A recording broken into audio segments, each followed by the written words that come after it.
Please subscribe to support the channel. When you picture Earth's place in space, what comes to mind? Most of us learned in school that our planet orbits the sun in a neat circular path, completing this journey once every year while spinning on its axis. It's a comfortable mental image, one that feels orderly and comprehensible. But this picture is fundamentally incomplete, almost misleadingly simple. The reality of how Earth moves through the cosmos is far stranger, far more dynamic, and infinitely more spectacular than that static diagram suggests. We're not simply circling a stationary star in the empty void. Instead, our planet is hurtling through space on a journey so complex and multifaceted that it challenges our basic intuitions about motion, position, and what it even means to be somewhere in the universe. The truth is that Earth is constantly in motion, not just in one way, but in multiple, overlapping ways simultaneously. We're spinning, orbiting, spiraling, bobbing up and down, and rushing headlong through space in several directions at once. Every breath you take happens in a completely different location in the universe than the breath before it. You are, right now, traveling through space faster than a speeding bullet. Faster than any spacecraft humans have ever built, faster than seems possible for something that feels so still beneath your feet. This isn't science fiction or exaggeration. It's the profound reality of our cosmic situation, and understanding it changes everything about how we see our place among the stars.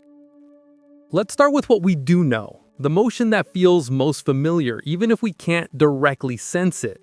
Earth orbits the sun in what astronomers call its revolution, completing one full circuit in approximately 365.25 days. This is the motion that gives us our calendar year, the rhythm that has structured human civilization since we first learned to track the seasons. Our planet travels this orbital path at a speed that should take your breath away, roughly 67,000 miles per hour. To put that in perspective, that's fast enough to circle the entire Earth in about 22 minutes. Yet we feel none of it. We stand on solid ground, watch clouds drift lazily overhead, and experience only the gentle progression of day into night and season into season.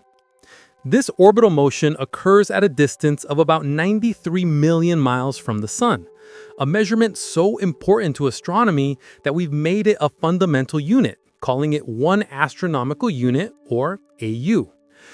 Earth's orbit isn't a perfect circle, but rather an ellipse, meaning we're sometimes slightly closer to the sun and sometimes slightly farther away, though the difference is relatively small compared to the vast scale of the orbit itself. This elliptical path means our orbital speed isn't perfectly constant either. We move slightly faster when we're closer to the sun and slightly slower when we're farther away, following the laws of celestial mechanics that Johannes Kepler first described in the early 17th century. As Earth traces this path around the sun, our planet's tilted axis creates the seasons that define so much of life on our world. The 23.5-degree tilt means that as we orbit, different parts of Earth receive varying amounts of direct sunlight throughout the year. When the northern hemisphere tilts toward the sun, it experiences summer, while the southern hemisphere endures winter. And 6 months later, the situation reverses. This dance of tilt and orbit creates the endless cycle of spring, summer, fall, and winter that has shaped ecosystems, agriculture, culture, and human history itself. But this familiar motion, this year-long journey around our star, represents only the first and simplest layer of Earth's true movement through space. The next layer of complexity emerges when we abandon a crucial assumption that most people don't even realize they're making. We tend to think of the sun as fixed in space, as an anchor point around which the planets dutifully circle. But the sun is not stationary, not even remotely. Our star, like every other star you see in the night sky, is in constant motion, traveling through space at speeds that dwarf Earth's orbital velocity. The sun moves at approximately 450,000 miles per hour relative to the average motion of nearby stars. That's more than 6 times faster than Earth orbits the sun. And because the sun is moving, it's dragging the entire solar system along with it, including Earth, all the other planets, their moons, the asteroids, the comets, and everything else bound by the sun's gravitational influence. This fundamentally changes how we need to visualize Earth's path through space. Imagine for a moment that you could step outside the solar system and watch it from a distance over many years. You wouldn't see the planets tracing simple circles or ellipses. Instead, you'd see something far more interesting and beautiful. As the sun moves through space, Earth continues its orbital motion around it. But now that orbital motion is combined with the sun's forward motion. The result is that Earth's true path through space isn't a circle at all.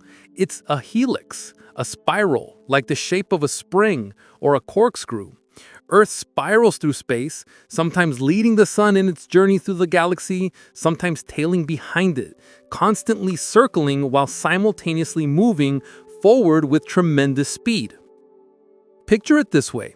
If the sun's path through space were represented by a straight line drawn through a room, Earth's path would spiral around that line like a vine wrapping around the pole, or like the stripe on a barber's pole, or like the thread of a screw. Every point in Earth's spiral represents a moment in time.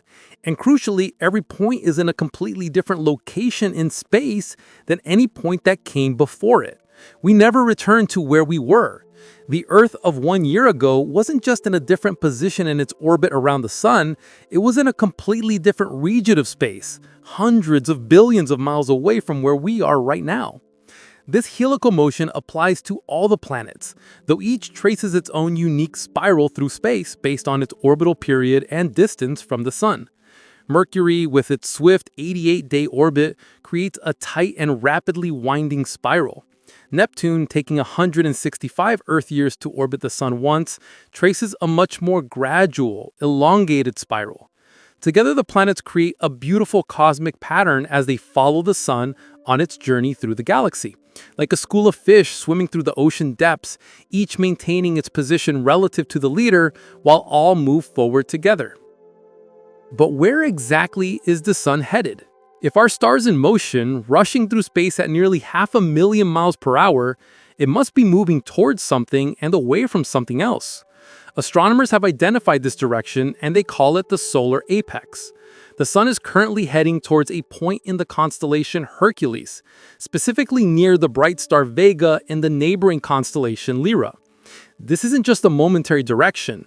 It represents the sun's motion through our local neighborhood of stars, a motion that will continue for millions of years before gradually changing as gravitational interactions with other stars and the structure of the galaxy alter our trajectory.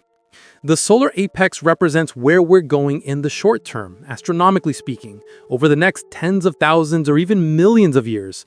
But this motion through our neighborhood of stars is itself nested in a much larger motion, one that operates on timescales that make human history seem like the blink of an eye.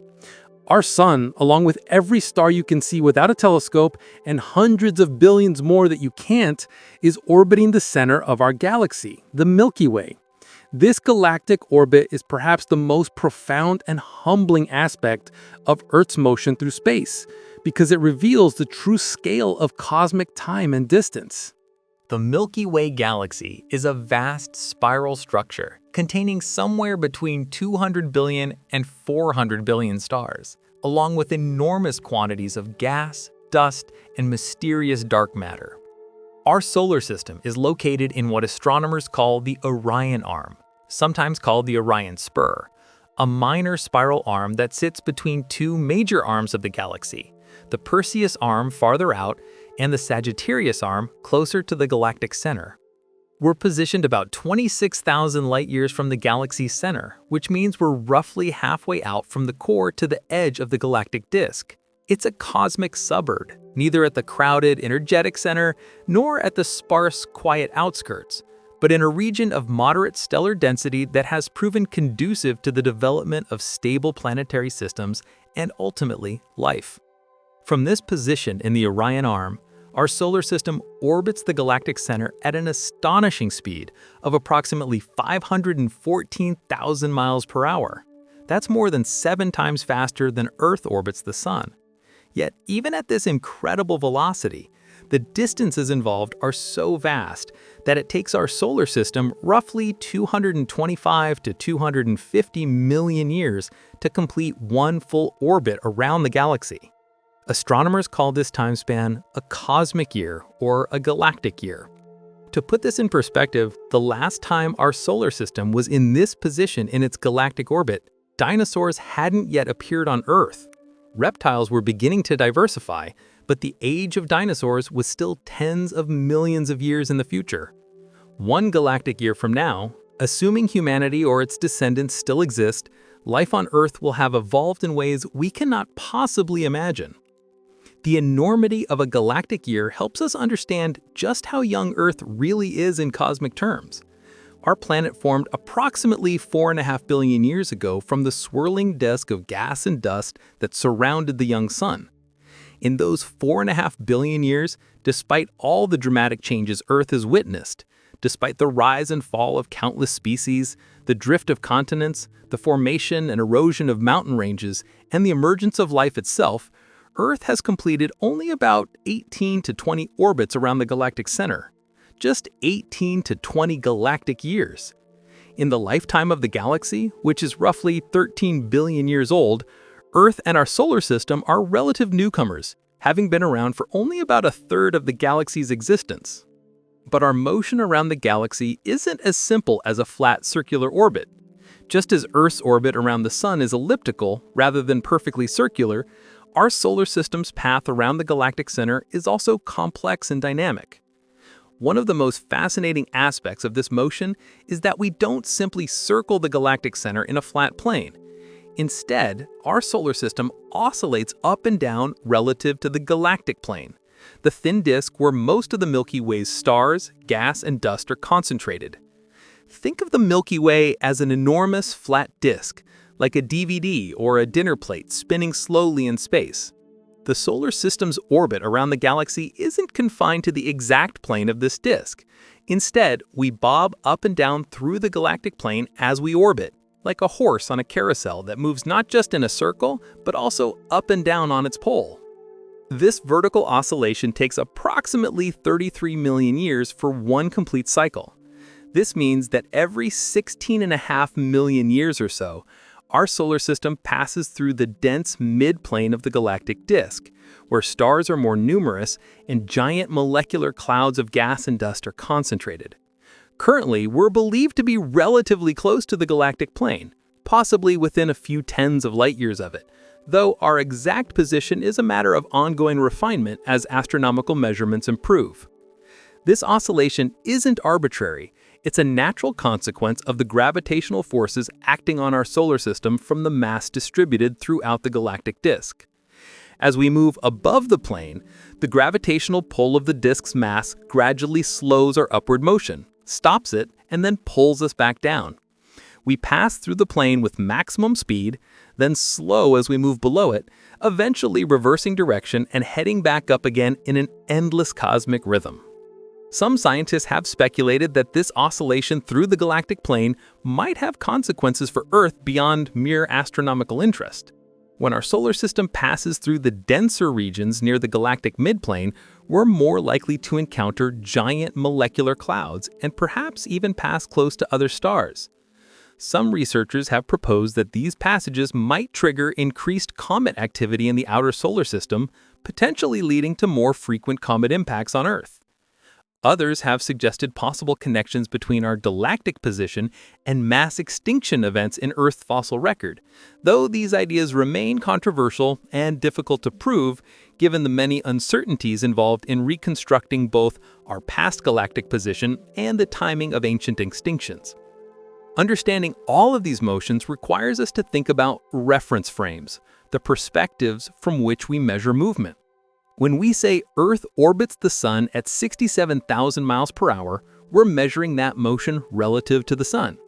When we say the Sun moves at 450,000 miles per hour, we're typically measuring that relative to something called the local standard of rest, which is essentially the average motion of stars in our neighborhood of the galaxy. The local standard of rest represents a kind of cosmic baseline. the way things would move if they were simply going with the flow of the galaxy's rotation without any individual peculiar motions. Our sun doesn't exactly follow the local standard of rest.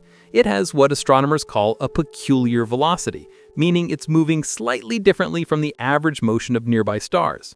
This peculiar motion is relatively small compared to our overall galactic orbital speed, but it's still significant, comprising several tens of thousands of miles per hour in various directions. Part of this peculiar motion is what carries us toward the solar apex in Hercules. These peculiar velocities are normal. Almost every star has one. They result from gravitational interactions with other stars and molecular clouds over millions of years, creating a complex dance where individual stars weave slightly different paths through the galaxy while still participating in the overall rotation around the galactic center. But even our orbit around the Milky Way doesn't represent the end of Earth's cosmic journey. The galaxy itself is in motion, and in a universe where everything moves, what could a galaxy possibly move relative to? Other galaxies, for one thing. The Milky Way is part of a collection of galaxies called the Local Group, a gravitationally bound cluster containing more than 50 galaxies. The Local Group's two dominant members are the Milky Way and the Andromeda Galaxy, also known as M31, which is located about 2.5 million light-years away from us. These two large spiral galaxies, along with dozens of smaller satellite galaxies, dwarf galaxies, and irregular galaxies, form a cosmic neighborhood bound together by gravity. The Milky Way and Andromeda aren't just neighbors, they're moving toward each other at a velocity of about 250,000 miles per hour. This might sound alarming, but remember that the distance between them is so vast that despite this tremendous speed, they won't collide for approximately 4 billion years. When they do eventually meet, it'll be one of the most spectacular cosmic events imaginable, though any observers on Earth, if Earth still exists and remains habitable, will have little to fear from the collision itself. The distances between stars are so vast that even when two galaxies merge, direct star-to-star collisions are very rare. Instead, the galaxies will pass through each other, their shapes distorting due to mutual gravitational forces, likely triggering enormous waves of star formation as gas clouds collide and compress. Eventually, after several close passes and billions more years, the Milky Way and Andromeda will settle into a single, larger elliptical galaxy that astronomers have playfully nicknamed Milkomeda. But the Local Group itself isn't static in the universe. Our entire collection of galaxies is moving through space, falling towards something larger. Beyond the Local Group, space is organized into increasingly large structures. The Local Group is part of the Virgo Supercluster, an enormous structure containing thousands of galaxies spread across tens of millions of light-years. At the heart of this supercluster is the Virgo Cluster, a massive collection of galaxies whose combined gravity is pulling the Milky Way and the entire Local Group toward it at approximately 1 million miles per hour. This motion has been going on for billions of years and will continue for billions more, though the expansion of the universe complicates what will ultimately happen. Even more mysteriously, the Virgo Cluster itself, along with thousands of other galaxies in our region of the universe, appears to be flowing toward an even larger gravitational anomaly. Astronomers discovered this feature in the 1970s and 80s and named it the Great Attractor. Located some 200 million light-years away in the direction of the constellation Hydra and Centaurus, the Great Attractor represents a massive gravitational influence, drawing our galaxy and countless others toward it at roughly 1 million miles per hour beyond our motion toward Virgo. The Great Attractor is difficult to observe directly because it lies in what astronomers call the zone of avoidance, a region of the sky obscured by the Milky Way's own disk, which blocks our view with dust and stars. Despite this challenge, astronomers have been able to map the motion of galaxies in our cosmic neighborhood and have confirmed that something massive is pulling on us from that direction. Recent observations suggest that the Great Attractor itself is just part of an even larger structure called the Shapley Supercluster, one of the most massive structures in the observable universe, containing tens of thousands of galaxies. The combined gravity of all these galaxies creates a deep gravitational well that influences the motion of galaxies across hundreds of millions of light years. Our motion toward the Great Attractor and the Shapley supercluster represents cosmic structure formation in action, the process by which matter in the universe clumps together under gravity to form increasingly large structures. When we add up all of these motions, Earth's rotation, its orbit around the sun's motion through the local neighborhood, our orbit around the galactic center, the Milky Way's motion toward Andromeda, our fall toward the Virgo Cluster and the Great Attractor, we arrive at something truly remarkable. Earth's total velocity through space, measured against the most fundamental reference frame we have access to, the cosmic microwave background radiation, is approximately 1.3 million miles per hour. The cosmic microwave background is the faint afterglow of the Big Bang, radiation that fills all of space and provides, in a sense, the closest thing we have to a universal reference frame. By measuring the slight differences in the temperature of this radiation in different directions, astronomers can determine our motion through space relative to this ancient light. This total velocity of 1.3 million miles per hour means that in the time it took you to read this sentence, Earth has moved roughly thousands of miles through space. In the time since you woke up this morning, you've traveled tens of millions of miles through the cosmos. Since you were born, you've journeyed trillions of miles through space without ever leaving the surface of your home planet. Every moment of your life has occurred in a completely different location in the universe, a place no human, no Earth organism, nothing from our world has ever been before. We are cosmic explorers by default, charting new territory through the universe with every heartbeat, whether we realize it or not. This raises a profound question. Is there such a thing as being truly stationary in space? Could we, even in principle, stop moving and just stay in one place in the universe? The answer depends on what we mean by place. If place requires a fixed reference point, a cosmic landmark that doesn't itself move, then the answer is no. There is no center of the universe, no fixed cosmic grid against which all motion can be measured absolutely. Every motion is relative to something else, and that something else is itself in motion relative to other things. The cosmic microwave background comes closest to providing a universal reference frame, but even this is simply measuring our motion relative to the expansion of the universe itself. And the expansion doesn't have a center, it's happening everywhere simultaneously. Einstein's theory of relativity tells us that there's no such thing as absolute motion, only motion relative to other objects or frames of reference.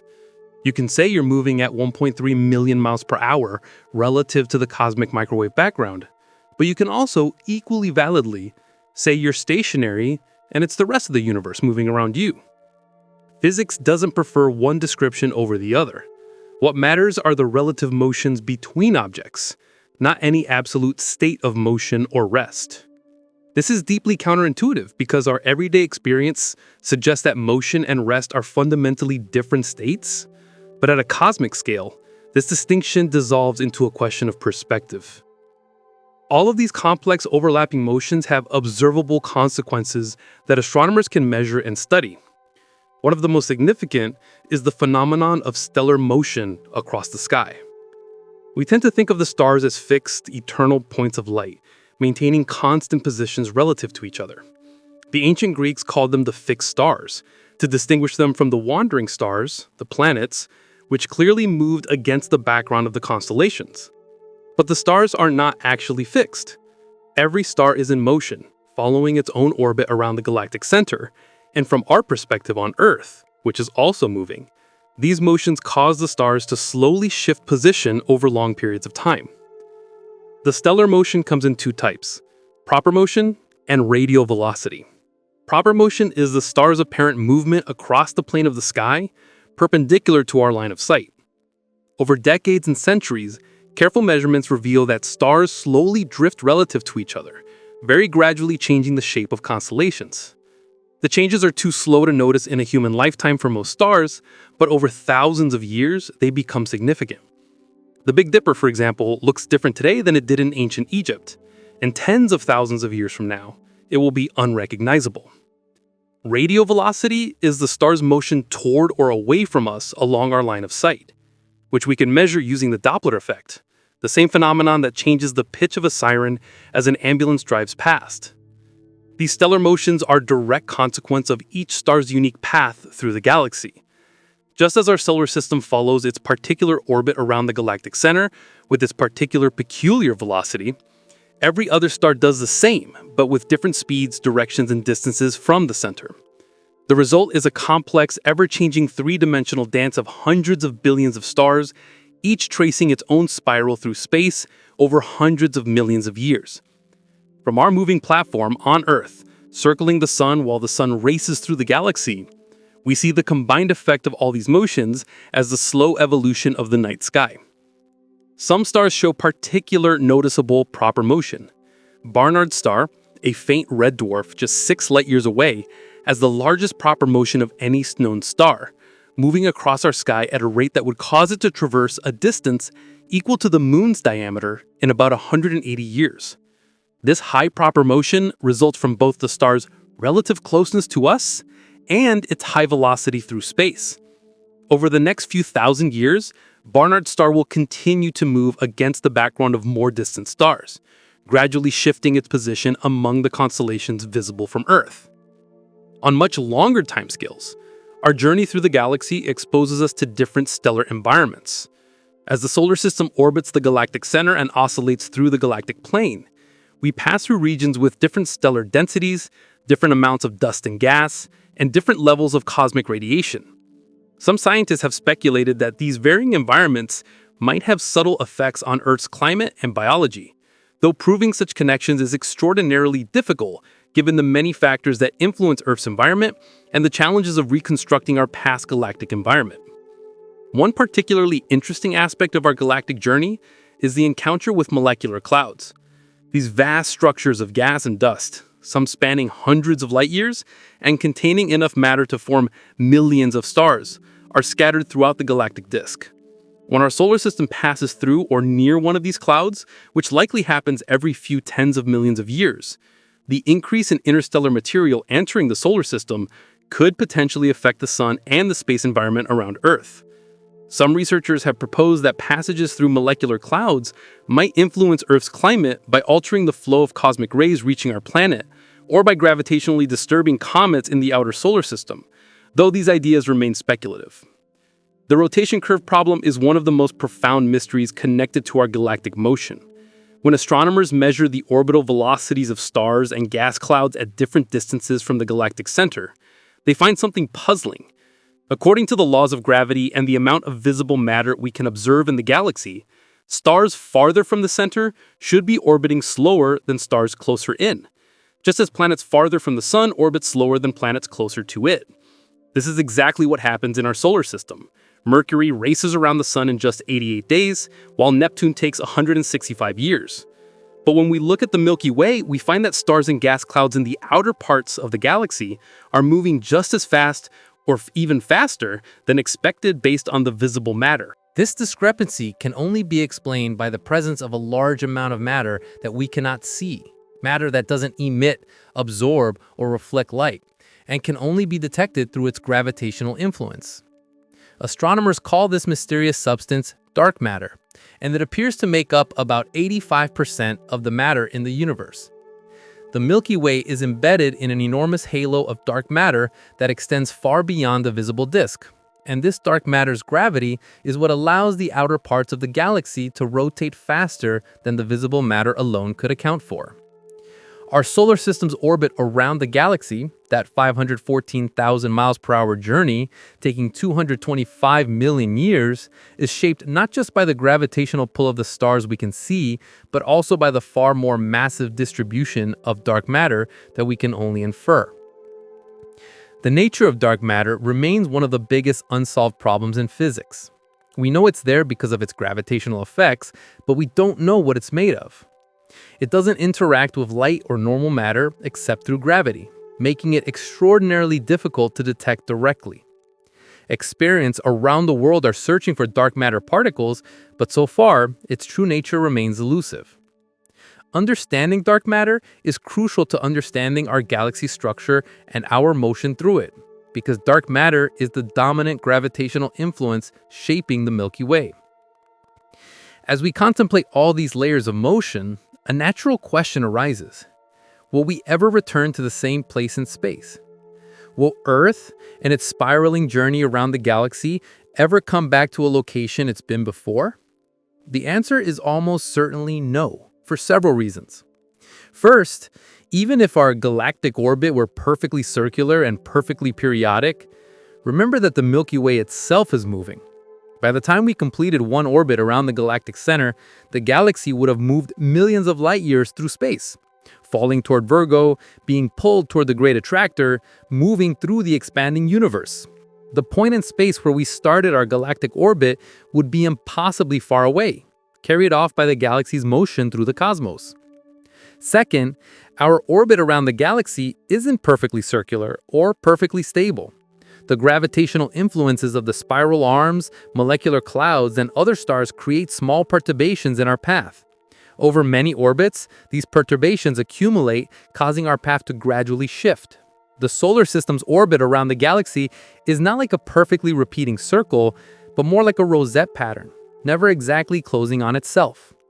Each orbit takes us through slightly different regions of the galaxy. Third, and most fundamentally, the universe itself is expanding. This expansion, discovered by Edwin Hubble in the 1920s, means that the fabric of space itself is stretching, carrying distant galaxies away from us and from each other. While this expansion doesn't significantly affect gravitationally bound structures like our solar system, the Earth-Moon system, or even the Milky Way galaxy and the local group, it does mean that the large-scale structure of the universe is constantly changing. The cosmos of today is different from the cosmos of yesterday, and it will be different again tomorrow. The expansion of the universe was set in motion by the Big Bang approximately 13.8 billion years ago and continues today, though its rate has changed over time. For most of the universe's history, the expansion was gradually slowing down due to the gravitational attraction between all the matter in the cosmos. But about 5 billion years ago, something changed. The expansion began to accelerate, driven by a mysterious property of space itself that astronomers call dark energy. This acceleration means that distant galaxies are not just moving away from us, but are moving away faster and faster. On the largest scales, the universe is not just expanding, but expanding at an ever-increasing rate. This acceleration has profound implications for the distant future. Galaxies that are not gravitationally bound together will eventually move apart so far and so fast that they will disappear beyond each other's cosmic horizons, carried away by the expansion of space faster than light can travel between them. The local group, held together by its mutual gravity, will remain intact, eventually merging into a single large galaxy. But the Virgo Cluster, the Great Attractor, and most other galaxies beyond our immediate neighborhood will gradually disappear from view over hundreds of billions of years, their light stretched to undetectability by the expansion of space. For us today, here on Earth in the early 21st century, these cosmic timescales might seem abstract and disconnected from our daily lives. But understanding our motion through space changes something fundamental about how we see ourselves and our place in the universe. We often think of home as a fixed place, a location with permanent coordinates. But Earth is not a fixed place. It's a spaceship, and we are all passengers on an extraordinary journey through the cosmos. A journey that began 4.5 billion years ago when our planet first coalesced from the disk of debris surrounding the young sun. And a journey that will continue for billions of years into the future. Every ancient building, every historical event, every moment of your personal history happened at a different location in space than where we are right now. The pyramids were built trillions of miles away from where you sit reading this. The dinosaurs lived and died in an entirely different region of the galaxy than where Earth is now. Your childhood home, the place you think of as fixed in your memory, was actually moving through space at over 1 million miles per hour while you live there. Nothing stays put. Everything moves. We are cosmic nomads, and we have never been anything else. This realization can be simultaneously humbling and exhilarating. Humbling because it reveals just how small we are in the grand scheme of things, how our entire world is just one tiny planet among trillions, following one particular path through a vast and ancient cosmos. But it's also exhilarating because it means we are participants in something magnificent and ongoing. Earth's journey through space is an epic beyond any story humans have ever told. A voyage across incomprehensible distances and timescales, through environments and past phenomena we are only beginning to understand. The night sky that our ancestors looked up at and wondered about, that they used to navigate, to mark the seasons, is not a static dome of fixed lights, but a dynamic, evolving view into a universe in motion. Every star we see is rushing through space on its own journey. Every galaxy we can observe through telescopes is participating in the cosmic dance of gravitation and expansion. And we are not watching this dance from the outside. We are in it, moving through it, part of it. When you watch the sun set this evening, remember that you're not watching the sun move down below a stationary horizon. You're on a planet spinning at over 1,000 miles per hour at the equator. And as your location rotates away from the sun, the star appears to set. But the sun isn't stationary either. It's carrying you and Earth and the entire solar system on a 500,000 mile per hour journey through the local neighborhood of the galaxy. And while this happens, the whole system is screaming around the galactic center at over 500,000 miles per hour, bobbing up and down through the galactic plane while the galaxy itself falls through space toward distant gravitational attractors. All of this motion, complex and multi-layered as it is, follows precise mathematical laws. The same laws of motion and gravitation that Isaac Newton first formulated in the 1700s, refined by Einstein's relativity in the 20th century, govern the falling of an apple on Earth and the orbit of our galaxy through the local group. There's a beautiful unity to physics, a way in which the same fundamental principles apply at every scale from the subatomic to the cosmic. The equations that describe Earth's orbit around the sun are the same equations that describe the sun's orbit around the galaxy, just applied to different masses and distances. This mathematical precision means we can predict these motions with remarkable accuracy. Astronomers can calculate where Earth will be in its orbit years or even centuries from now. They can predict when eclipses will occur decades in advance. They can determine where stars will be in the sky thousands of years from now. They can even model the eventual collision of the Milky Way and Andromeda billions of years hence, despite the immense complexity and vast timescales involved. The universe operates according to understandable rules, and this understandability is perhaps as profound as the motion itself. Yet, for all our understanding, mysteries remain. The nature of dark matter and dark energy, which together make up 95% of the universe, remains unknown. The exact structure and history of the Milky Way is still being refined as new observations come in. The question of what lies beyond our cosmic horizon, the regions of the universe whose light hasn't had time to reach us yet in the 13.8 billion years since the Big Bang, remains unanswerable with current technology. The universe is knowable, but it is also vast enough and ancient enough that we have only begun to scratch the surface of that knowledge. Our motion through the galaxy also connects us to our cosmic heritage in a direct and tangible way. The atoms in your body were not created on Earth. With the exception of hydrogen, which formed in the Big Bang, every element in your body was forged in the core of a star or in the violent explosion of a supernova. The iron in your blood, the calcium in your bones, the carbon that forms the backbone of every organic molecule in your body, all of these were created by nuclear fusion in stars that lived and died before our sun was born. Those stars were on their own journeys through the galaxy, orbiting the galactic center in earlier eras, and when they died, they scattered their enriched material into the interstellar medium. Some of that material eventually found its way into the molecular cloud from which our solar system formed 4.5 billion years ago. So not only is your body moving through space at over 1,000,000 miles per hour right now, but the very atoms that make up your body have been on an even longer journey, orbiting the galaxy multiple times over billions of years, passing through the life cycles of multiple generations of stars, before finally coming together in the form of you. You are literally made of stardust, and that stardust has been on a cosmic journey far longer than Earth has existed. In a very real sense, we are the galaxy knowing itself, matter that has complexified over billions of years to the point where it can contemplate its own origins and its own motion through space. The continuity of life on Earth over 3.5 billion years, through all of Earth's journey around the galaxy, through all the changes in our cosmic environment, is itself remarkable. Life emerged when Earth was on the opposite side of the galaxy from where we are now. Complex multicellular life arose several galactic years ago. Humans evolved in just the last tiny fraction of one galactic orbit.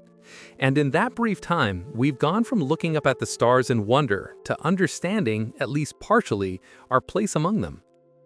This understanding has come through centuries of careful observation, measurement, and thought. Ancient astronomers tracked the motions of the planets and discovered the regularity of the heavens.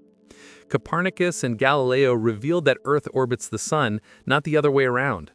Herschel discovered that the Sun is moving through space relative to nearby stars.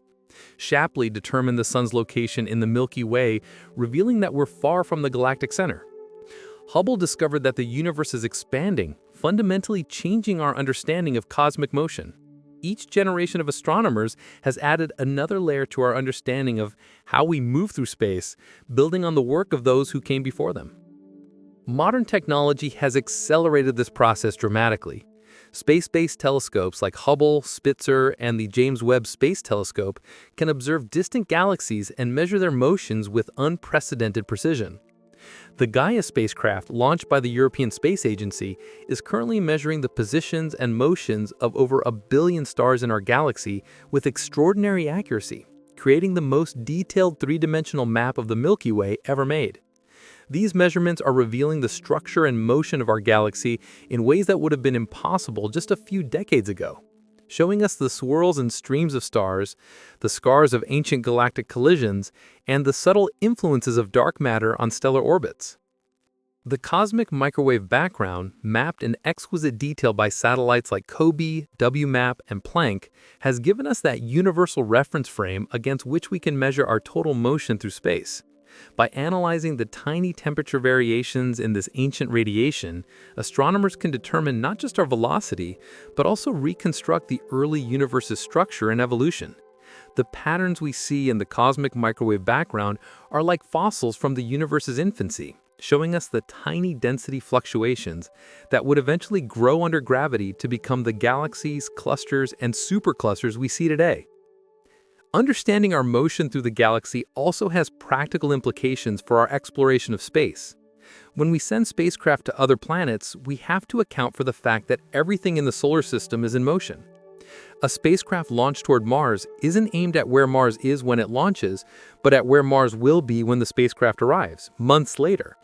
Both Earth and Mars are following their helical paths through space as they orbit the Sun, and the Sun itself is moving, carrying both planets with it. Mission planners must calculate trajectories that account for all of these motions, finding paths that minimize fuel consumption while ensuring the spacecraft arrives at its destination. The Voyager spacecraft, launched in the 1970s and now in interstellar space, are on their own journey through the galaxy. They're no longer gravitationally bound to the Sun, but they're still moving with roughly the Sun's velocity through the galaxy, because they inherited that motion from Earth when they were launched. From the Sun's perspective, the Voyagers are slowly drifting away, but from a galactic perspective, they're traveling alongside us, fellow explorers tracing nearby helical paths through space. In tens of thousands of years, they'll pass near other stars carrying their golden records with sounds and images from Earth, messages and bottles cast into the cosmic ocean. The Voyager missions also gave us one of the most profound images of Earth ever captured. The pale blue dot photograph taken by Voyager 1 from about 4 billion miles away in 1990. In that image, Earth appears as a tiny point of light, less than a single pixel, suspended in a beam of scattered sunlight. Carl Sagan's reflection on that image remains one of the most moving meditations on our place in the cosmos. He noted that every human who ever lived on that tiny mote of dust. That every triumph and tragedy, every civilization and empire, every saint and sinner existed on that barely visible speck. And that speck is hurtling through space on its grand cosmic journey, carrying all of us with it. The question of life elsewhere in the universe becomes more interesting when we consider our motion through the galaxy. If life exists on planets around other stars, Those planets are also in motion, following their own helical path through space as they orbit their suns, and their suns orbit the galactic center. The distance between Earth and the hypothetical inhabited exoplanet is constantly changing due to the different orbital paths and velocities involved. If we ever succeed in detecting signs of life on another world, the light or radio waves carrying that information will have traveled for years or decades or centuries to reach us. And in that time, both we and they will have moved to completely different locations in the galaxy. This also means that any attempt at communication with extraterrestrial intelligence must account for motion. If we receive a signal from a civilization orbiting a star 1,000 light years away, we're seeing that star not where it is now, but where it was 1,000 years ago. By the time we could send a reply and it could reach them, 2,000 years will have passed, and both civilizations will have moved tens of billions of miles from where they were when the original signal was sent. Interstellar communication requires patience and an understanding of celestial mechanics. The concept of cosmic velocity also raises interesting questions about relativity and time. According to Einstein's special theory of relativity, time passes more slowly for objects in motion relative to a stationary observer. However, this effect is only significant at speeds approaching the speed of light.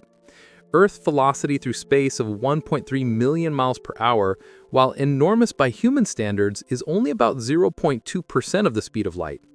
At this speed, relativistic time dilation is utterly negligible, amounting to fractions of a nanosecond per year. So while we're moving incredibly fast through space, we're not moving fast enough for relativistic effects to matter in any practical sense. However, the concept of motion does become more subtle when we consider general relativity and the curvature of spacetime. According to Einstein's general theory, gravity is not a force pulling objects together, but rather a curvature of spacetime caused by mass and energy. Objects in free fall, including planets orbiting stars and stars orbiting galactic centers, are actually following the straightest possible paths through curved spacetime. From this perspective, Earth isn't being pulled around the sun by gravity, rather Earth is moving in a straight line through spacetime that appears curved to us because the sun's mass has warped the spacetime around it. Similarly, the sun's orbit around the galactic center is a straight line through the curved spacetime created by the Milky Way's mass distribution. This general relativistic perspective offers a different way of thinking about our motion through space. We're not moving through a fixed, absolute space, but through a dynamic space-time that is itself shaped by the distribution of matter and energy in the universe. The path we follow is determined by the curvature of space-time around us, which is in turn determined by the distribution of visible and dark matter throughout the galaxy and beyond. In this sense, our journey through space is intimately connected to the structure of the universe itself. The expansion of the universe adds another layer of complexity to this picture. When we say that distant galaxies are moving away from us due to the expansion of space, we don't mean they're moving through space in the conventional sense. Instead, the space between us and them is literally growing, stretching like the surface of an inflating balloon. This expansion doesn't affect gravitationally bound structures like galaxies or galaxy clusters. But on larger scales, it dominates over gravity and causes the universe to grow larger with time. This means that the very arena in which Earth's cosmic journey takes place is itself changing and expanding. Dark energy, the mysterious force driving the accelerated expansion of the universe, remains one of the biggest puzzles in cosmology. We know it exists because we can measure its effects on the expansion rate, but we don't know what it is or why it has the properties it does. Some theories suggest it's a property of space itself, a kind of energy inherent in empty space that causes it to expand. Others propose more exotic explanations involving new fields or modifications to our understanding of gravity.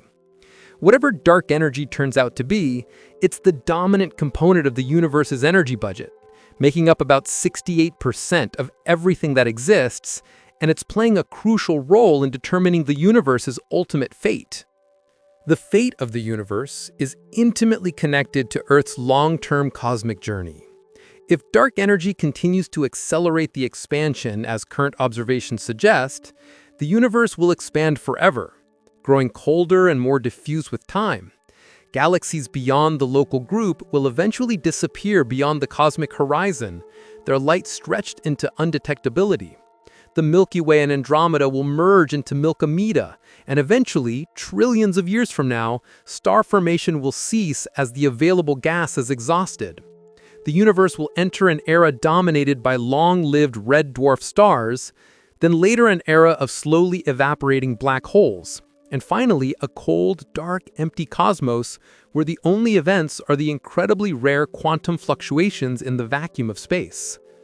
But these timescales are so immense that they barely seem real. Trillions of years is a span of time that dwarfs the current age of the universe by factors of hundreds or thousands. The universe is only 13.8 billion years old now. In trillions of years, the present era will seem like the earliest moments of cosmic history. And Earth's journey, which seems so long when measured against human lifetimes or even against the age of life on our planet, will be revealed as just the briefest beginning of a voyage that could theoretically continue for timescales that make billions of years seem like seconds. Of course, Earth itself won't last that long. In about 5 billion years, the Sun will exhaust the hydrogen fuel in its core and begin to evolve into a red giant star, swelling in size until it may well engulf the inner planets, including Earth. Even if Earth survives the red giant phase, it will be a scorched, lifeless rock, far too hot to support any form of life as we know it. The Sun will eventually shed its outer layers, creating a beautiful planetary nebula with a white dwarf star at its center, the slowly cooling remnant of our star's core.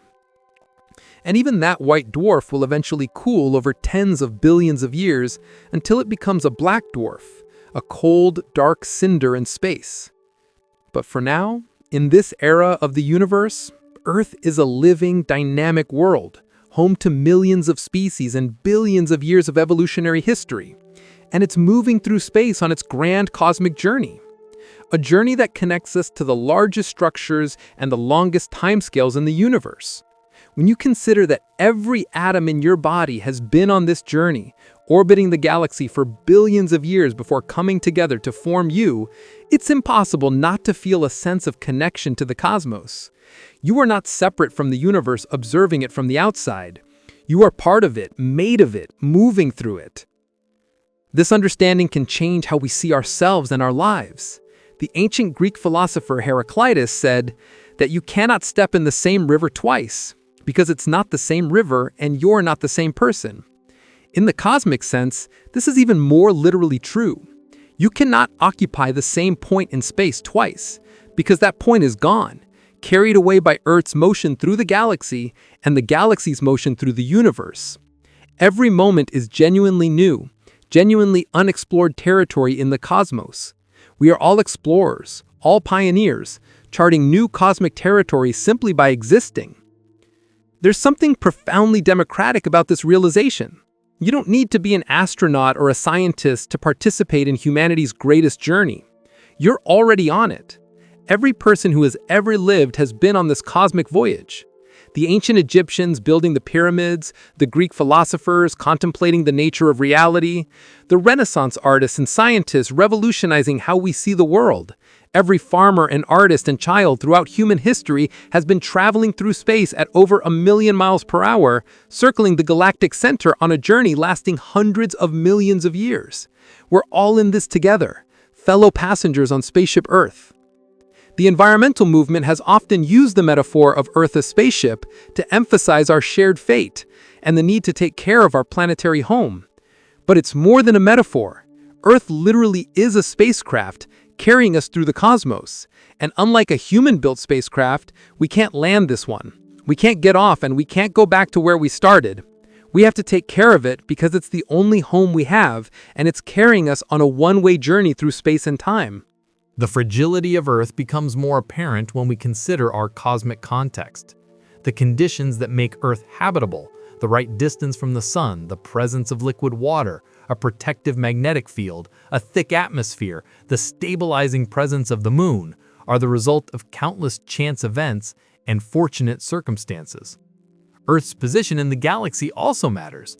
We're in what some astronomers call the galactic habitable zone, far enough from the galactic center to avoid dangerous levels of radiation from supernovae and other energetic events, but close enough that our region has been enriched with heavy elements, from previous generations of stars. If we were too close to the galactic center, the high stellar density and frequent supernovae might make life impossible. If we were too far out in the galactic hinterlands, there might not have been enough heavy elements to form rocky planets. Even our timing matters. We live at a particular moment in cosmic history when the universe is old enough that rocky planets with complex chemistry can exist, but young enough that stars are still forming and the night sky is filled with visible galaxies. In the far future, trillions of years from now, if any civilizations arise, they'll see a very different cosmos, one where most galaxies have disappeared beyond the cosmic horizon and the night sky is nearly empty. They might have no way to discover that the universe is expanding or that it began with a Big Bang, because the evidence will have literally moved beyond their ability to observe it. We live in what might be called the stelliferous era of the universe, the age of stars, when the cosmos is lit up by trillions of nuclear furnaces fusing hydrogen into heavier elements. This era, which began a few 100 million years after the Big Bang and will last for trillions of years into the future, is the era when life as we know it is possible. We're early in this era, but not at the very beginning. We've arrived on the scene after enough stars have lived and died to enrich the interstellar medium with the elements necessary for complex chemistry and life. But while there's still abundant star formation, creating new generations of stars and planets. Our motion through this stelliferous era is what defines Earth's cosmic journey.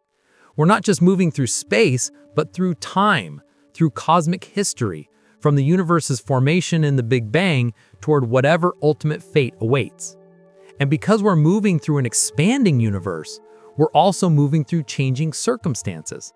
The universe of Earth's future will be different from the universe of Earth's past, not just because we're in a different location, but because the universe itself is evolving. This evolutionary nature of the cosmos is one of the great discoveries of 20th century science. The universe has not always existed in its current form. It began in a hot, dense state and has been expanding and cooling ever since. The first stars were different from modern stars because they contained only hydrogen and helium, no heavy elements. The first galaxies were smaller and more irregular than today's grand spirals and ellipticals. The structure we see in the universe today, the cosmic web of galaxies, clusters, and voids, has grown over billions of years from tiny quantum fluctuations in the early universe. And this evolution continues. The universe we observe today is just one frame in a cosmic movie billions of years long. Earth's journey through space is a journey through this cosmic movie. When we look at distant galaxies, we're seeing them as they were billions of years ago because their light has taken billions of years to reach us. In a sense, looking into deep space is looking back in time. The most distant galaxies we can observe are so far away that we see them as they were when the universe was only a few 100 million years old, when the first stars were just beginning to form. These galaxies are also moving away from us due to the expansion of space, and the space between us and them has expanded so much that they're now much farther away than the distance their light has traveled to reach us. This means that Earth's journey through space is also a journey through an expanding cosmos where distances and relationships between objects are constantly changing. The Andromeda Galaxy, currently 2.5 million light-years away and approaching us, will eventually collide with the Milky Way. But galaxies beyond the local group are moving away from us, and the acceleration of the expansion means they're moving away faster and faster. The universe is thus simultaneously bringing some things closer together through gravity while pushing other things apart through expansion. Our cosmic neighborhood is governed by gravity, but the larger universe is governed by expansion. The interplay between these forces, gravity trying to pull things together and the expansion of space trying to push things apart, has determined the structure and evolution of the universe. In the early universe, gravity won in many places, causing matter to clump together to form stars and galaxies. But expansion prevented the entire universe from collapsing back on itself. The result is the structured, but still expanding universe we observe today, where matter has organized itself into a cosmic web of filaments and clusters, separated by vast voids, and this entire structure is being slowly stretched by the ongoing expansion of space. Dark energy has tilted the balance in favor of expansion. Before dark energy became dominant about 5 billion years ago, the expansion was slowing down, and there was a possibility that it might eventually stop and reverse, causing the universe to collapse in a big crunch. But now that we know expansion is accelerating, it appears the universe will expand forever, growing ever larger, colder, and emptier as time goes on. This means that Earth's cosmic journey, while it will eventually end when our planet is destroyed by the sun's red giant phase, is part of an ongoing expansion that may never end. Contemplating these vast scales of space and time can induce a kind of cosmic vertigo. It's difficult for the human mind to truly grasp billions of years or millions of miles per hour or hundreds of thousands of light years of distance. These numbers are so far beyond our everyday experience that they can seem abstract and meaningless. But there are ways to make them more comprehensible. If we could speed up time so that Earth's entire journey around the galaxy took just 1 year instead of 225 million years, we would see our planet tracing its helical path through space like a long spiral spring. At this time scale, human civilization would flash by in less than a tenth of a second. Individual human lives would be imperceptible, and Earth's entire history with life on it would take less than a minute to unfold. Or consider it this way. If the history of the universe were compressed into a single year, with the Big Bang occurring at midnight on January 1st, our solar system wouldn't form until September. Life on Earth would appear in late September. Complex multicellular life wouldn't show up until mid-December. And all of human history would occur in the last minute before midnight on December 31st. In this cosmic calendar, everything we think of as ancient history, the rise and fall of civilizations, the construction of monuments that have stood for thousands of years, all of it happens in the final seconds of the year.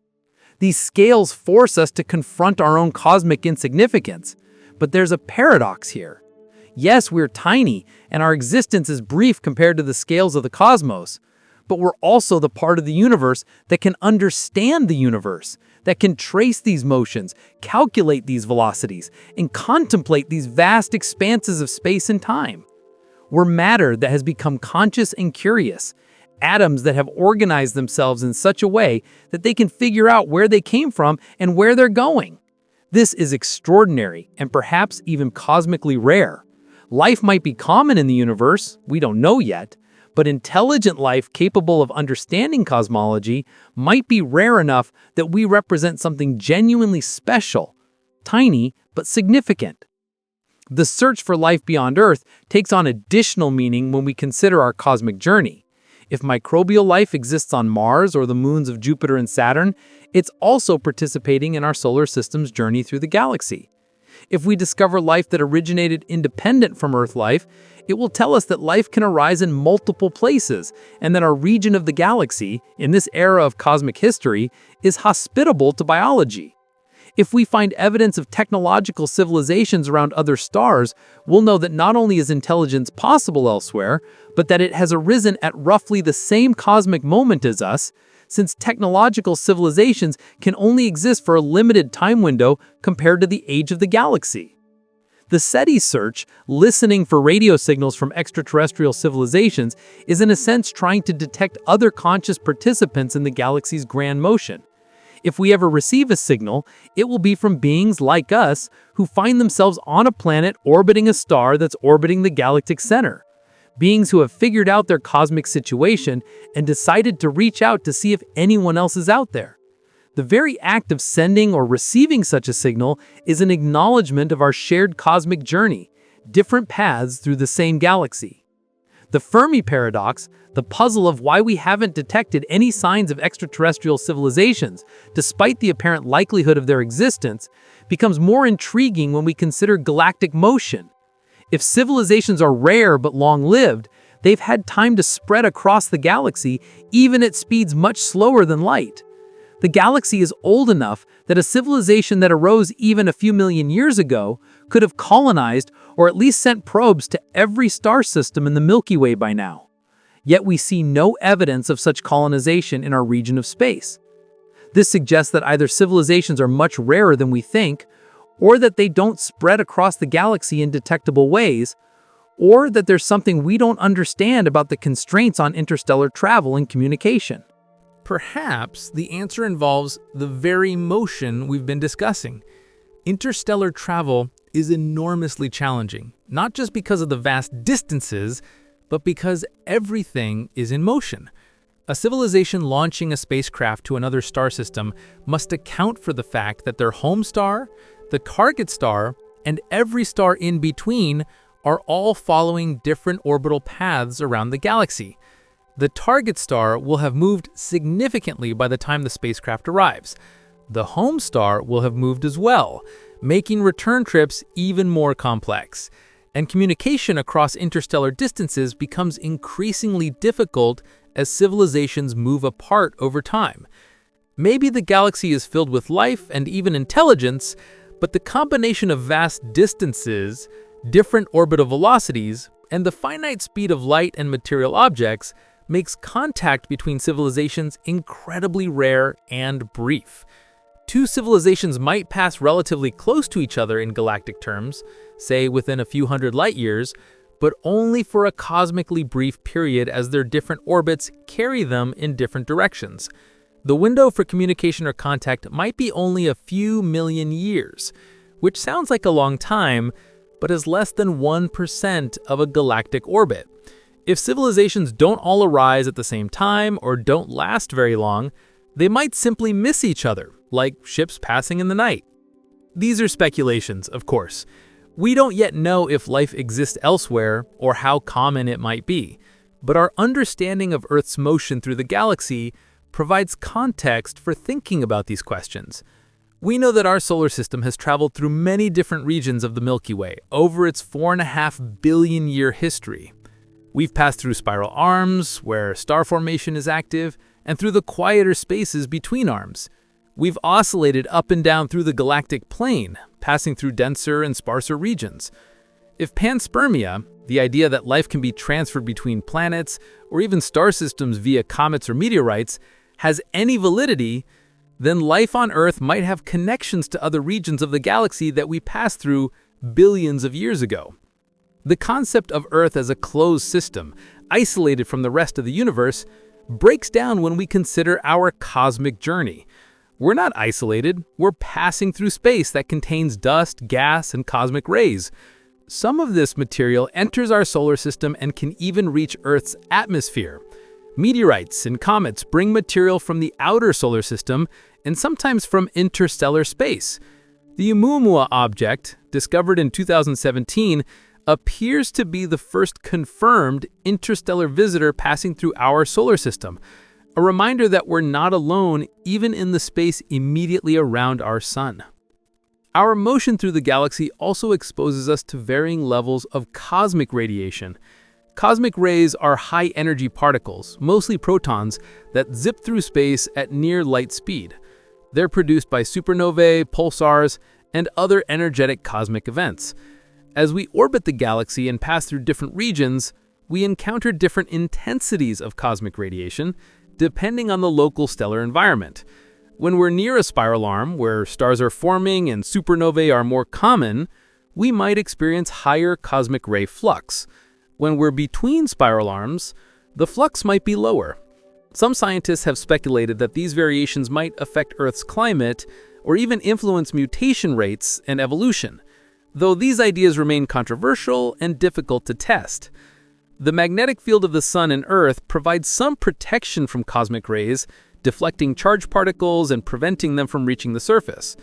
But this protection isn't perfect, and high-energy cosmic rays can penetrate to the ground.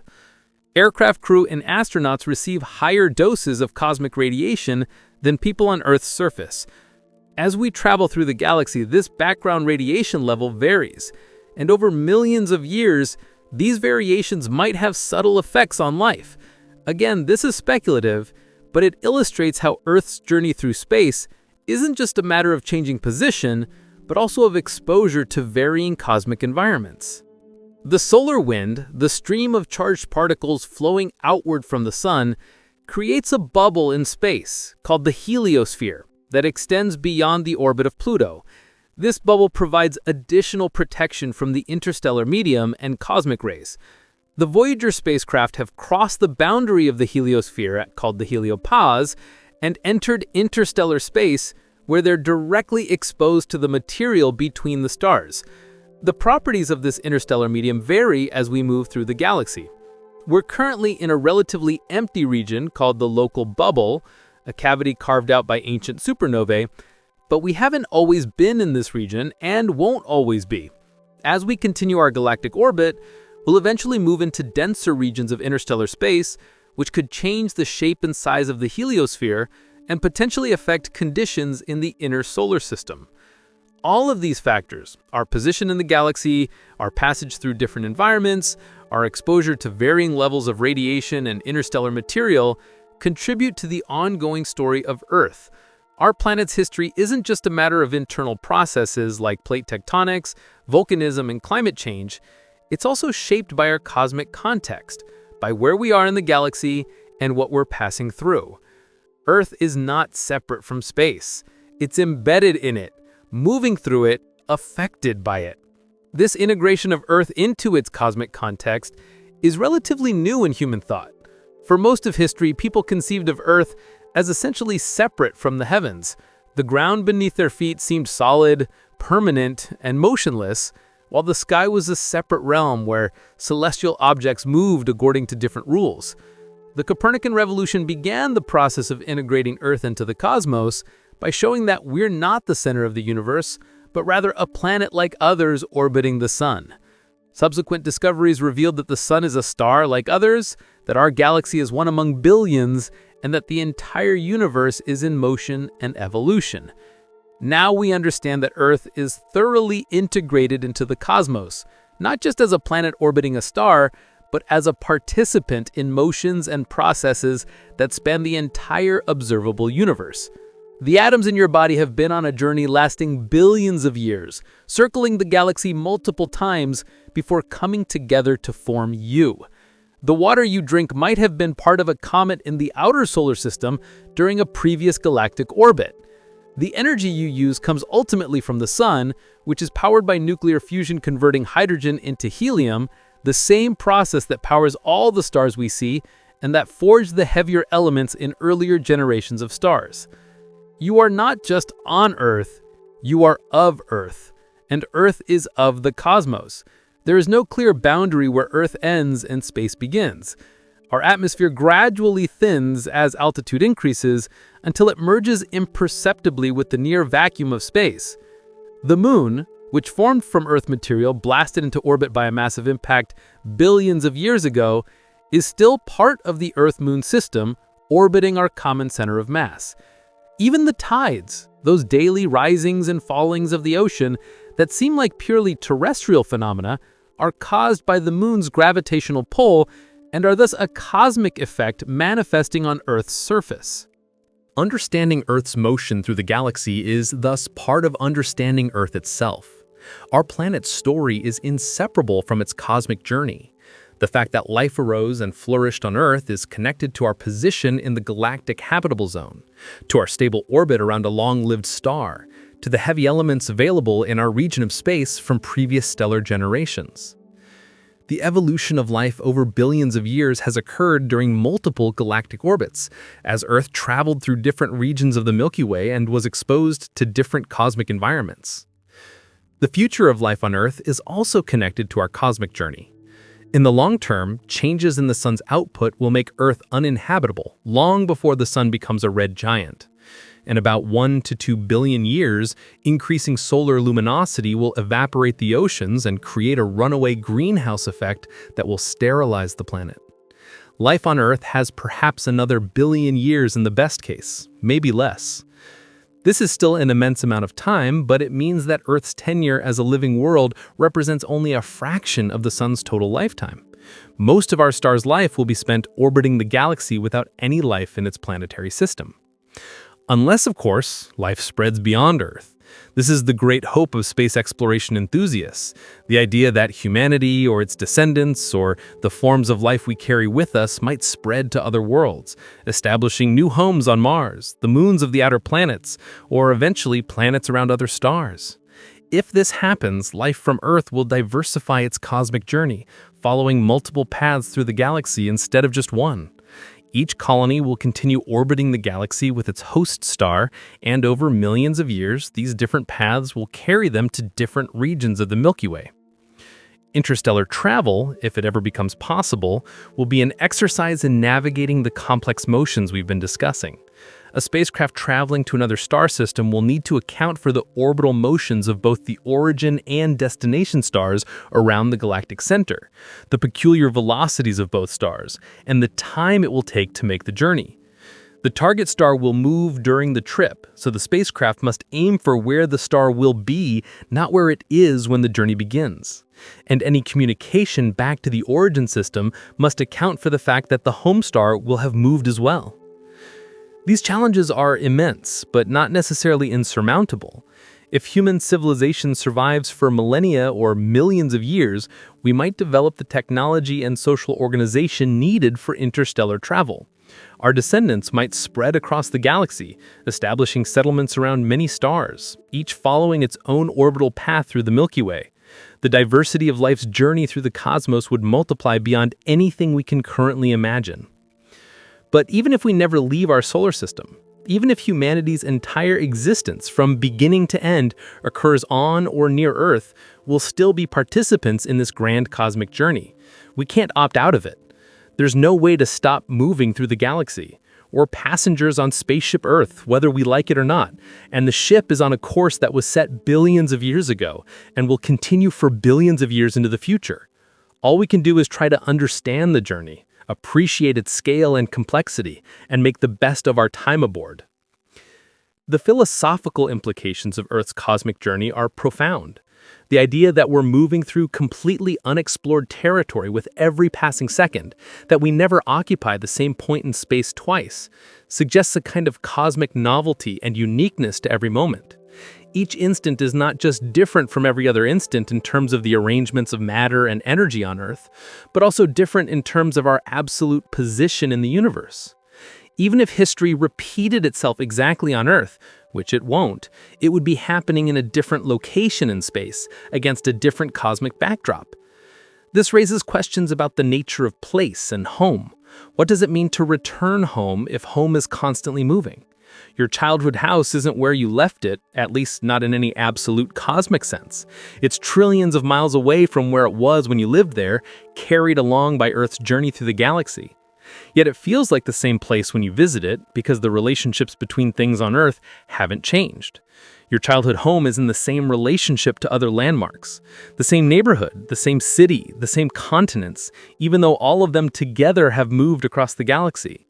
This suggests that place is fundamentally relational rather than absolute. What matters isn't our position relative to some cosmic coordinate system, but our position relative to other things we care about. Earth is home not because it occupies a particular point in space, but because it's where we evolved, where our history happened, where our relationships and societies exist. Home moves with us because home is defined by relationships, not by coordinates. Yet there's also something profound about knowing that we're on a journey, that our cosmic address is constantly changing. It provides a different perspective on change and permanence. Nothing is truly permanent. Even the stars, which seem eternal, are temporary phenomena, existing for millions or billions of years before exhausting their fuel and dying. The galaxy itself is temporary, destined to merge with Andromeda, and eventually trillions of years from now, to see all of its stars burn out and die. The universe itself, while it may exist forever in some form, is constantly changing and evolving. In this context of cosmic impermanence, the things that matter to us, love, beauty, knowledge, kindness, creativity, take on a different significance. They're not diminished by being temporary. If anything, their temporarity makes them more precious. A sunset is beautiful partly because it's fleeting, lasting only minutes before the Earth's rotation carries us into night. Human life is meaningful partly because it's finite, concentrated into a brief span of decades. And perhaps Earth's tenure as a living world is more significant because it represents just a brief window in cosmic history when the conditions happen to be right for life to flourish. The knowledge that we're on a cosmic journey, moving through space at incredible speeds, on a path we can't change nor escape, can be either frightening or exhilarating, depending on how we choose to think about it. It's frightening if we see it as highlighting our lack of control, our helplessness in the face of cosmic forces vastly beyond our comprehension or influence. But it's exhilarating if we see it as making us participants in something grand and ongoing, as connecting us to processes and scales that dwarf any human concerns, yet somehow include us. Perhaps the healthiest response is a combination of humility and wonder. Humility because we're reminded of how small we are, how brief our existence is compared to cosmic timescales, how little of the universe we can affect or even observe. But also wonder at the fact that we can understand these things, that consciousness has arisen in the universe that can contemplate the universe's nature and its own place in it, that we can trace the paths of galaxies billions of light years away and calculate our own motion through space with extraordinary precision. The ancient Greeks had a concept called anamnesis, which means recollection or remembering. Plato used it to describe his theory that learning is actually remembering knowledge the soul possessed before birth. While we might not accept that literal interpretation, there's a sense in which understanding our cosmic journey is a kind of remembering. The atoms in our bodies remember their journey through space over billions of years, encoded in their very existence. The fact that we're made of elements heavier than hydrogen and helium is a memory of the stars that forged those elements and died in supernovae billions of years ago. Our presence as the solar system at this location in the galaxy is a memory of the particular cloud of gas and dust that collapsed to form the sun and planets 4.5 billion years ago. In studying cosmology and galactic astronomy, we're recovering these memories, piecing together the story of where we came from and where we're going. This is perhaps humanity's grandest intellectual achievement, the ability to reconstruct our cosmic history and understand our place in the universe, not through revelation or tradition, but through careful observation, measurement, and reasoning. Every generation adds to this understanding, refining our measurements, discovering new phenomena, and deepening our comprehension of the cosmos and our journey through it. The tools we've developed to understand Earth's motion through the galaxy are themselves remarkable achievements. Telescopes that can detect light from objects billions of light years away, spectrographs that can measure the velocities of distant stars and galaxies with extraordinary precision, spacecraft that can map the positions of billions of stars, supercomputers that can model the formation and evolution of galaxies over billions of years. These tools extend our senses far beyond their natural limits, allowing us to perceive scales of space and time that would otherwise be completely inaccessible to creatures whose lifespan is measured in decades and whose direct perception reaches only a few miles. Radio telescopes listening for the faint whispers of radiation from the cosmic microwave background, detecting photons that have been traveling for over 13 billion years, give us a snapshot of the universe as it was in its infancy. Gravitational wave detectors like LIGO can sense ripples in space-time itself caused by colliding black holes billions of light years away. Events so violent they shake the very fabric of the universe, but so distant that by the time the waves reach Earth, they're almost imperceptibly tiny.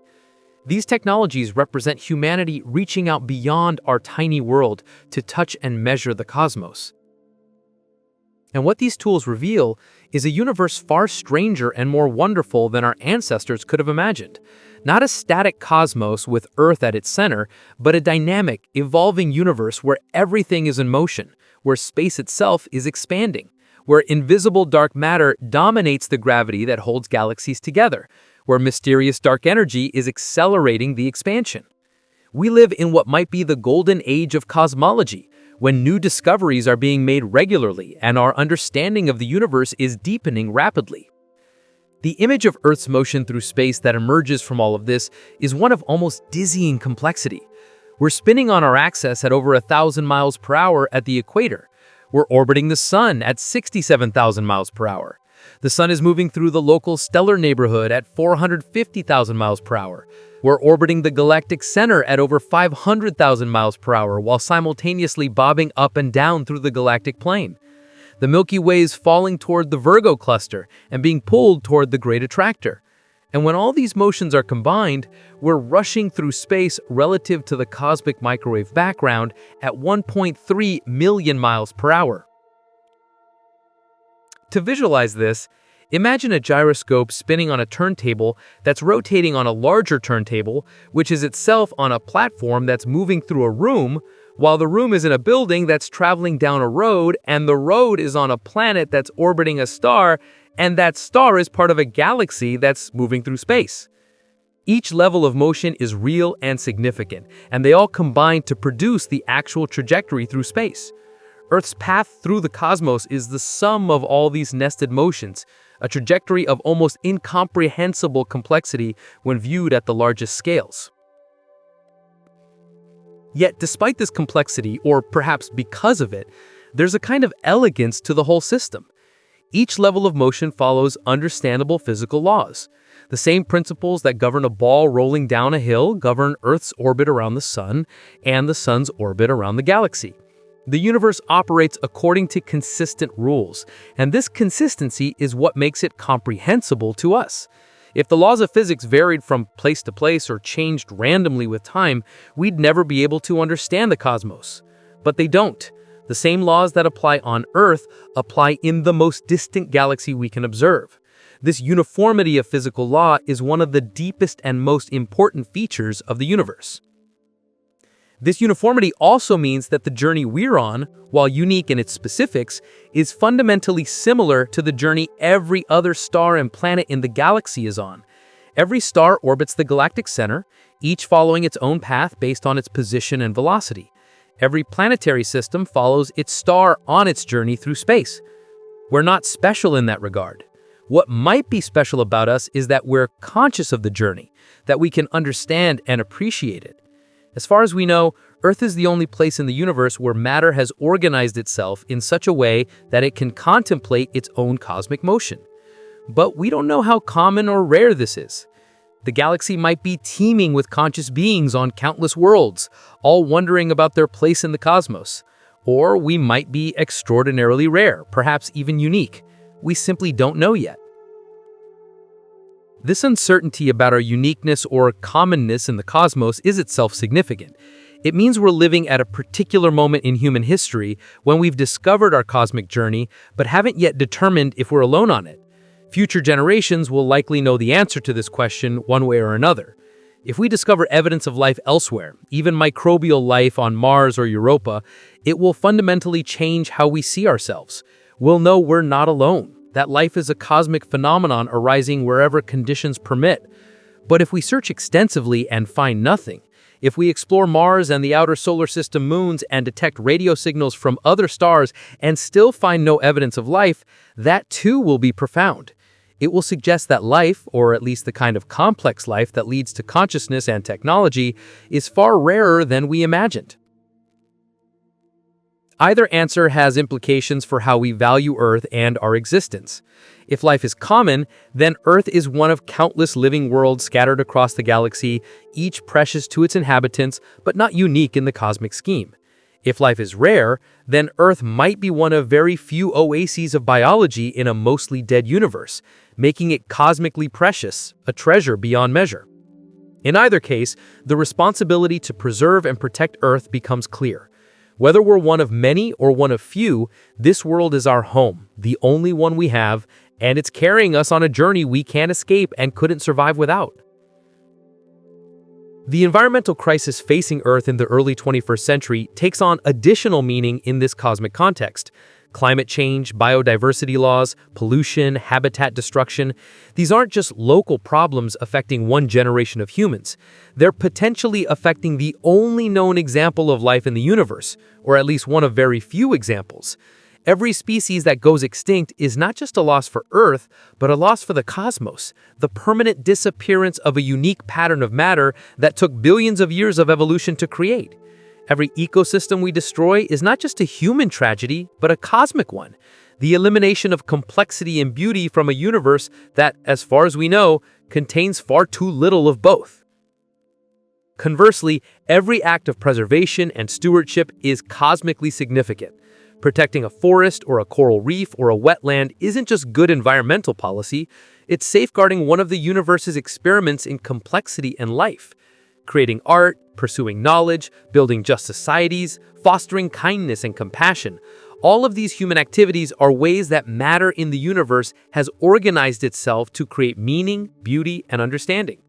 These achievements are significant not despite the vastness of the cosmos, but because of it.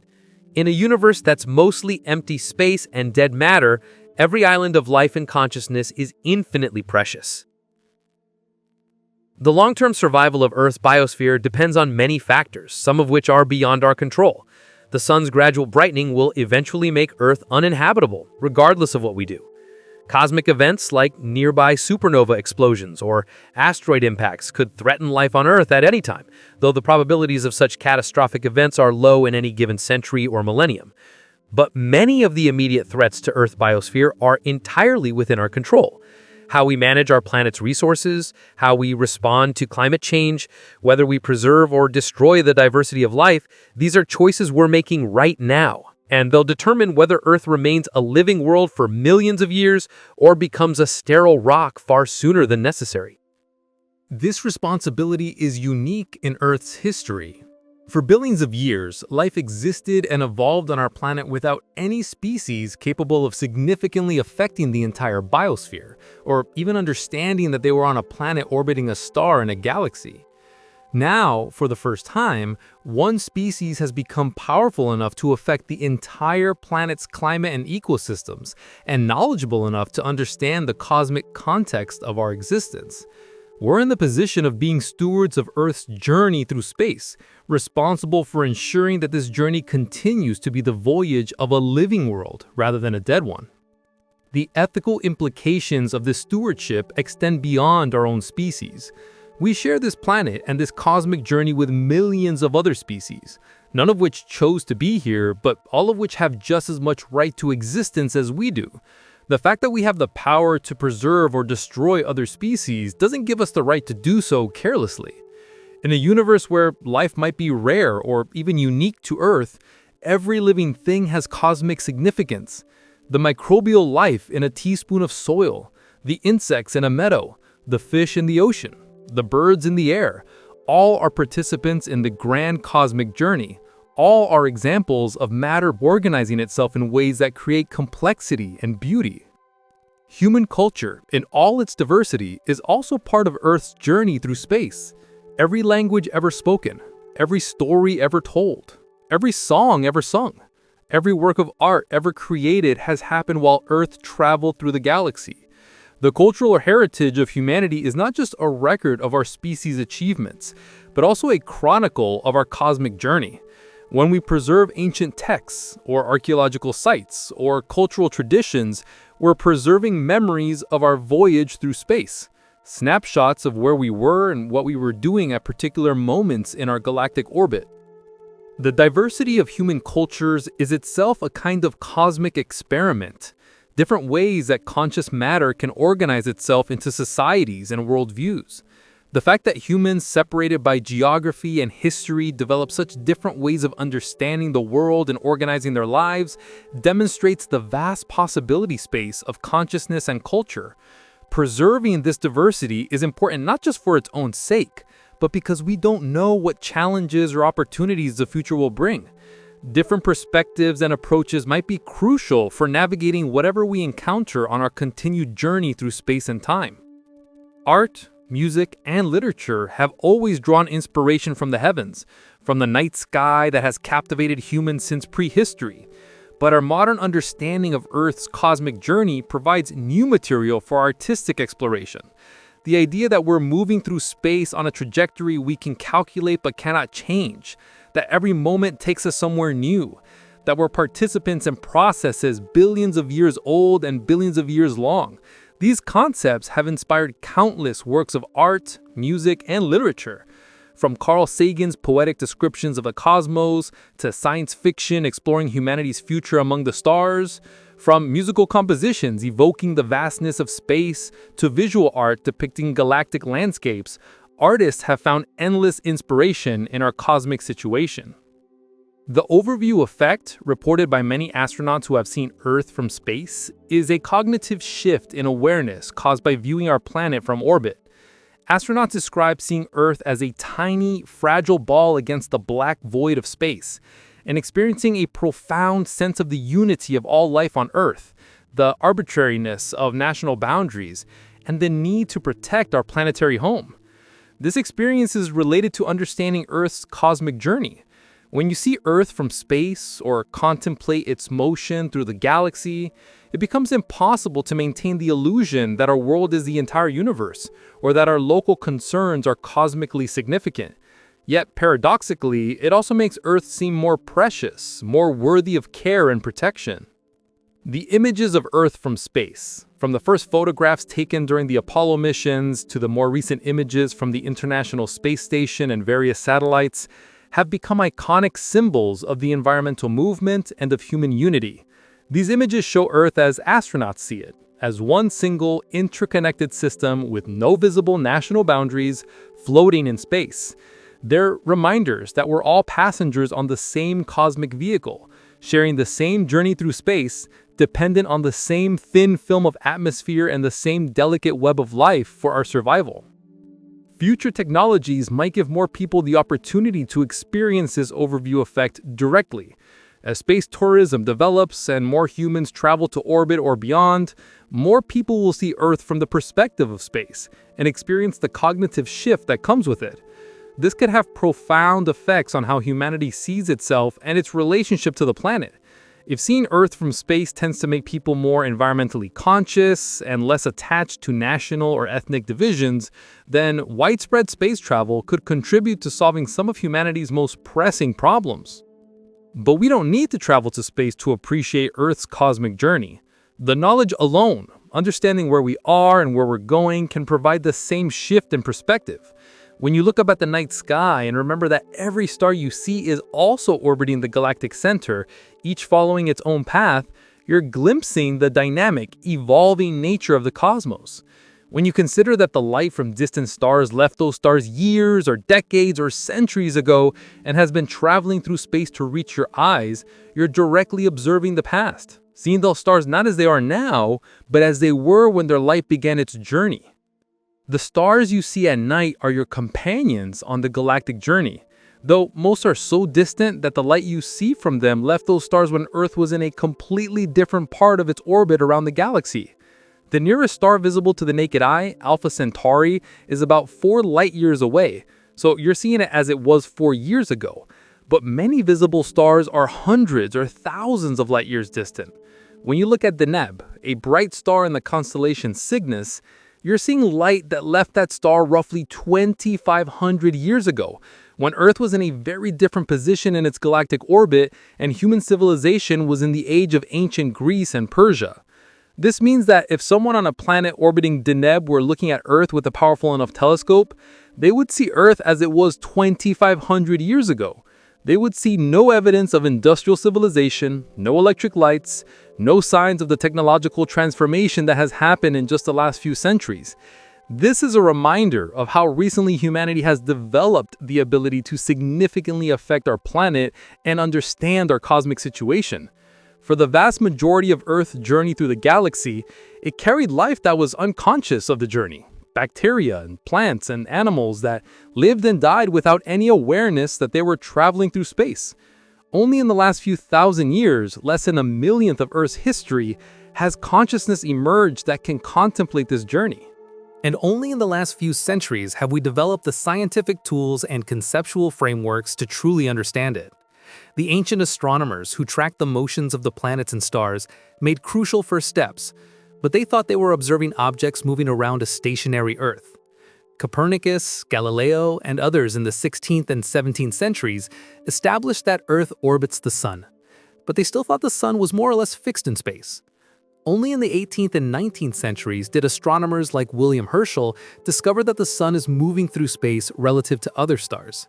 The discovery of the Milky Way structure and our motion around the galactic center came in the 20th century. Understanding the expansion of the universe, dark matter, dark energy, and the full complexity of cosmic motions has come even more recently, much of it in just the last few decades. This means we're living at a special time, when humanity is first coming to understand its full cosmic situation. Our ancestors lived and died without knowing they were on a planet orbiting a star in a galaxy full of billions of stars. We know, We can calculate our velocity through space, map the structure of our galaxy, measure the expansion of the universe. We're the first generations of humans to have this knowledge, and it changes everything about how we can see ourselves and our place in the cosmos.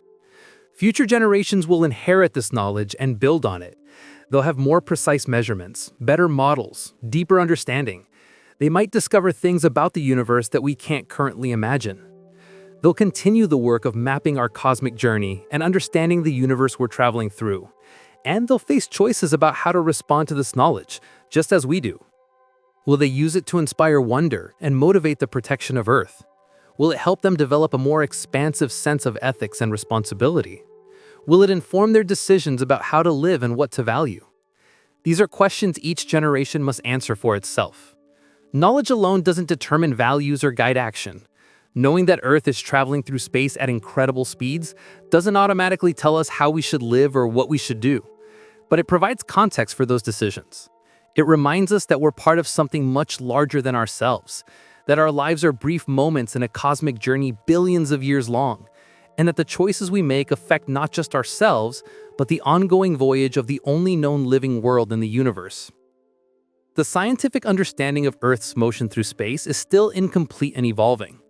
Astronomers continue to refine measurements of the sun's velocity, our orbit around the galactic center, and the Milky Way's motion through space. New observations might reveal subtle details of our motion that we haven't detected yet. The exact nature of dark matter, which plays a crucial role in shaping our galactic orbit, remains unknown, and discovering what it is could change our understanding of galactic dynamics.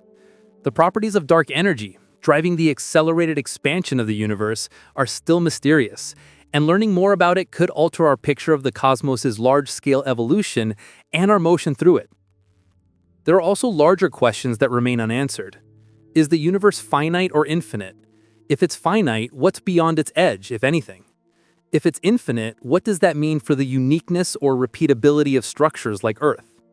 Does the universe have a beginning and an end, or does it cycle through repeated expansions and contractions? Are there other universes, a multiverse beyond our observable cosmos? These questions push at the boundaries of current knowledge and might never have definitive answers, but they represent the continuing human quest to understand our cosmic situation. What we do know for certain is that Earth is moving through space in multiple ways simultaneously, that this motion is carrying us on a journey through the Milky Way galaxy, and that the galaxy itself is part of larger-scale motions in an expanding universe. We know that every moment takes us to a new location in space that we've never occupied before and never will again. We know that we're participants in cosmic processes that began billions of years before we existed and will continue billions of years after we're gone. And we know that understanding this journey is one of humanity's great intellectual achievements, a testament to our ability to comprehend realities far beyond our immediate perception. In the end, what matters most about Earth's journey through space might not be the specific velocities or distances or timescales, as mind-boggling as those are. What matters most is what this knowledge does to us, how it changes our perspective, what it inspires us to do and become. When we realize that we're cosmic travelers on a planet hurtling through space, that our home is a tiny but precious island of life in a vast and mostly empty universe, that we're only just beginning to understand our place in this cosmos, it should fill us with wonder, humility, and a sense of responsibility. Wonder at the beauty and complexity of the universe and our ability to understand it. Humility at the vast scales of space and time that dwarf any human concerns. And responsibility to protect and preserve this living world that's carrying us on its journey, to expand our knowledge and understanding, to treat each other and all of Earth's life with the care and respect that cosmic travelers should show for their fellow passengers and their shared home. Earth is not simply a stage on which human drama plays out. It's a spacecraft traveling through the cosmos on an epic voyage that began 4.5 billion years ago and will continue for billions of years more. Every breath you take, every step you make, every moment of your life happens at a completely unique location in the universe as Earth carries you forward through space and time. You are a cosmic explorer by the simple fact of existing, charting new territory with every heartbeat. The universe is unfolding around you and through you, and you are part of its grand story of matter organizing itself into ever more complex forms, of consciousness emerging from mere atoms, of meaning and beauty arising in a cosmos that might otherwise just be physics and chemistry. This is the truth of how Earth really moves through the galaxy. A truth that encompasses not just velocities and orbits, but the profound reality of our participation in cosmic evolution. We are the universe becoming aware of itself, matter that has organized in such a way that it can contemplate its own nature and trajectory. And as we continue our journey through space, carried along by forces we cannot control but can understand and appreciate, we have the opportunity and responsibility to make that journey meaningful, to protect the living world that makes it possible, and to wonder at the magnificent cosmic adventure we're all privileged to be part of. This video is for educational or entertainment purposes only, and information provided in the video may be incorrect. If you enjoyed the video, consider subscribing to the channel and like the video.